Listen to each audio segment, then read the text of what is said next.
Hey everybody, and welcome to Mike Nierychlo Online, sharing my love for people, wine, food, and all things made passionately. Okay, so welcome to part 2 with Rasoul Salehi. We can shake your hand again. Becoming the usual artist. Becoming the usual artist. Employee of the month, like we said before. Still. Of Nierychlo and Stella winery now. So Rasoul, tell us about Stella winery, located in the southern Soyuz area. Indeed, we are actually the third winery in Soyuz, and we opened in 2006. And since then, there's actually only one other edition. It's really interesting to note that a lot of the major red wines of all of Okanagan Valley are all actually being planted in Oliver and Osoyoos, many of them in Osoyoos. You have Osoyoos La Rose vineyards right there, Cedar Creek's Desert Hill Vineyard is right there, Mission Hill's got vineyards there. Half of the wines that have frankly made Naramata famous, the vineyards are also down in the south as well. That's where you want to be for the more robust, later ripening grape varieties that will end up being picked later in the harvest time. Cabs, Sangiovese, Cap Franc, even Merlot, Syrah as well. Excellent. Now you mentioned Sangiovese, which is a very Italian grape variety, a Tuscan style grape variety, and you guys seem to be a much more Italian style winery. It seems the direction you're trying to go. Just like with La Stella, or Le Lupin is more French in nature. La Stella is very Italian. You guys have a passion for Italian and French wines, obviously. Definitely. So what's the motive behind La Stella being so Italian in nature?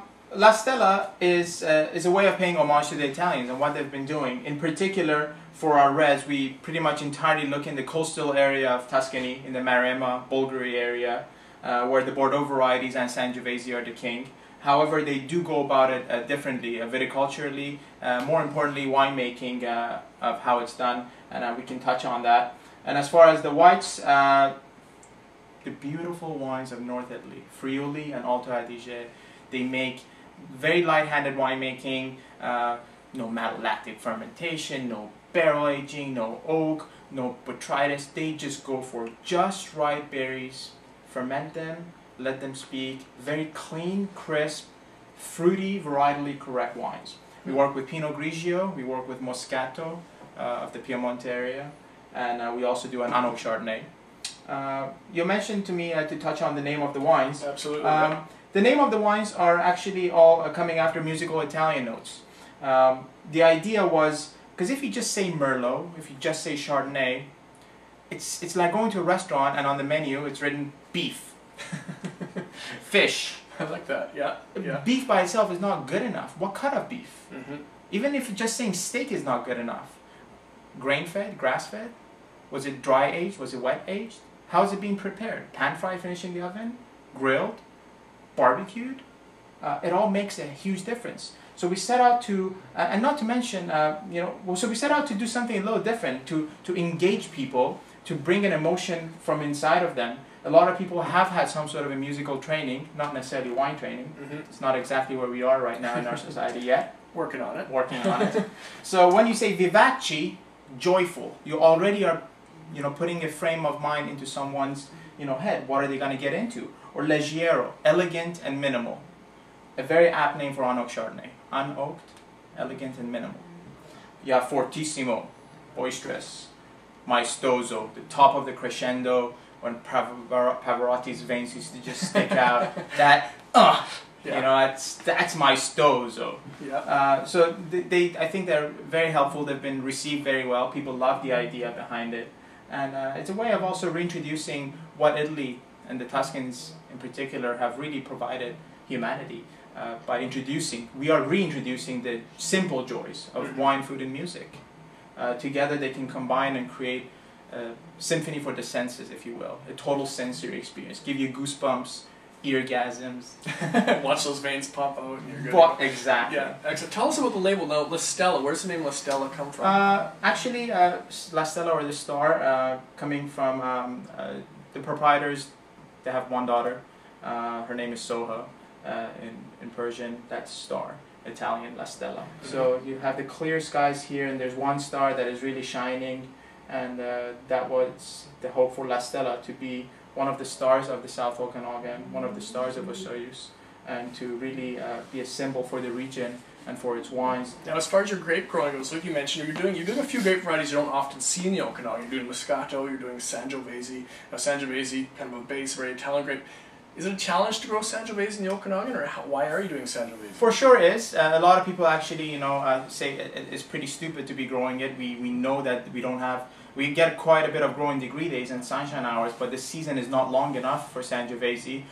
True, the idea of making a varietal wine out of it is perhaps not the best idea, but for us from the beginning, Sangiovese was much like cooking. When you reach out for the spice cabinet and you have your saffron there and you have your cardamom or cumin and whatnot, Sangiovese very much, was supposed to play that role for us. But not just for its flavor, but for the structure and its components of what brings to the wine. Merlot is what we think is king in the South Okanagan. That's what the major grape variety we work with at La Stella. And it's our passion. I mean, the winery pretty much opened at the sideways, times of the sideways. Merlot bad, Pinot good. But we didn't actually set out to do that, So our idea behind it was we're going to stick to what we love. And we're going to stick to what this region loves. I can love Pinot Noir, as we talked about it, but the region doesn't love it. South Okanagan is not happy to have Pinot there, and Pinot is not happy to be there, whereas Merlot is very much happy there. The tricky thing with Merlot is that in order to get it to the level of intensity and where it will really start changing people's perception of what it can be, it comes in at a high expense of low acidity and higher alcohol.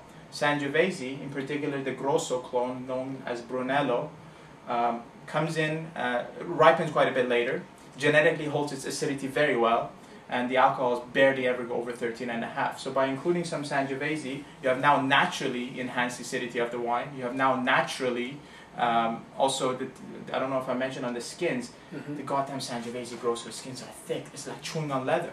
A little bit of it goes a long way. Some Sangiovese brings in a lot of those rustic, chewy tannins that just works wonders with the wine. Giving that wine much more of a backbone and much more deeper flavor profile. So a lot of people say, oh, if you want to correct the Merlot, why don't you add some bag of tartaric acid, just remove the alcohol by reverse osmosis, or what we like to call in the industry, Jesus Unit Edition, watering down the wine. Sure, it might work for some California wines, but we set out to do things very differently, with respect. So you turn into what a single grape variety is not giving you that, then what do? You do what they do in Châteauneuf-du-Pape. That's why they work with 13 different grape varieties. You do what the Tuscans are also doing. They work with the Bordeaux varieties and also Sangiovese. Let the grapes speak for themselves. Let the Merlot shine, but Sangiovese to be there like a little tiny frame around that picture, which is the Merlot. So what are we tasting today, Rasoul? We got one of the two single vineyard and single varietal Merlots that we do. We do the Allegretto, we do the Maestoso. Allegretto here is a pretty special wine. If you notice on the label, there's a tiny little circle, small writing, says Pie Franco. Pie Franco is Italian, literally, for on your own foot. What does that really mean? On your own foot. These are vines at the time of 2007 harvest, if I'm not wrong. There would be 10 or 11-year-old vines that have been planted on their own roots. This is a big deal. I mean, if you're a wine geek, this is a huge deal because after the phylloxera, the tiny little pest that was chewing off, it was eating off of the roots of, the vitivinifera, the European varieties back in the day, late 1800s, and again in the earlier parts of 1900s. All those vines were pretty much devastated. So the solution came to graft them to the American rootstock, a more resistant rootstock to phylloxera. But then, think about it. Viticulturists and also those in the agriculture, they work with different crops because each crop, they plant potato one year, next year fennel, another year something else. They have cover crops in between because each crop takes something different from the soil. Same thing with each vine. They take something different from the soil. So now if you chop off the foot of Merlot, which is its own species, and you graft it to, usually there are only 3 or 4 or 5 different major grafts that everyone works with, then now it's taking something different from the soil. It's like chopping the foot of a dancer and now all of a sudden attach size 10 feet on a dancer that previously was size 7. Sure, they can still dance. Sure, you can still tell that person is the same person, but the nuances are now lost. And we like to think that this particular Merlot here will give you an idea of what grandpa's Merlot used to taste like. Pre-phylloxeric, old school example of it. This to me is a very unique Merlot for the Okanagan. Merlot in the Okanagan, you can find a lot that all taste the same. I'm sure you can agree with that point. But it's a very unique Merlot to the Okanagan. Just like you said, it's planted on its own rootstock. It's got a beautiful, elegant mouthfeel. Very soft, just delicate. Not over the top or cloying or anything like that. Exactly. And I think most Merlots are quite a bit tannic, actually. White silica sand is the stuff you make glass out of. I mean, this is where the intellectual pleasure comes in. Now, the resulting wine from it is sharing qualities with glass. You can see right through it. First of all, unlike our other Merlots, it's not opaque. No. You can see right through the color. There's a clarity, there's a see-throughness on the palate. And you just mentioned that, on the brightness factor and of how soft it is, actually. Yeah. And it's got a softness combined with a nice acidity too. It's a very food-friendly wine as well. It would go very nicely. But on the nose, it's got I really need almost, how should we pay it? Almost a je ne sais quoi / cigar box sort of thing going on. It's very interesting wine.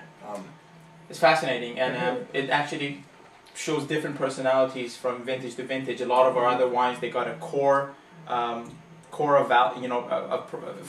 a flavor profile, if you will, a core that shines through year after year after year, whereas Allegretto is the wine that is very vintage specific, and every year might actually highlight different nuances of it. The yields are also all over the place. I mean, when you work with own-rooted vines, they tend to be more vegetatively, active. They tend to grow differently. They're less predictable, and they also respond quite differently as well.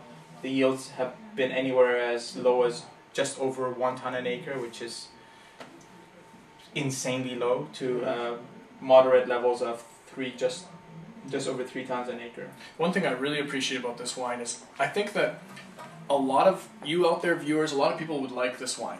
It's a tasty wine. A lot of people really like it. But I think for someone like myself, or a wine nerd, for lack of a better term, it's a very appreciated wine as well. It bridges both gaps. It's a very appreciable wine, but it's something everybody would like too. Unfined and unfiltered. I already see tiny bit of sediment on the side of your glass. Yeah. All of our reds are like that. No fining, no filtration.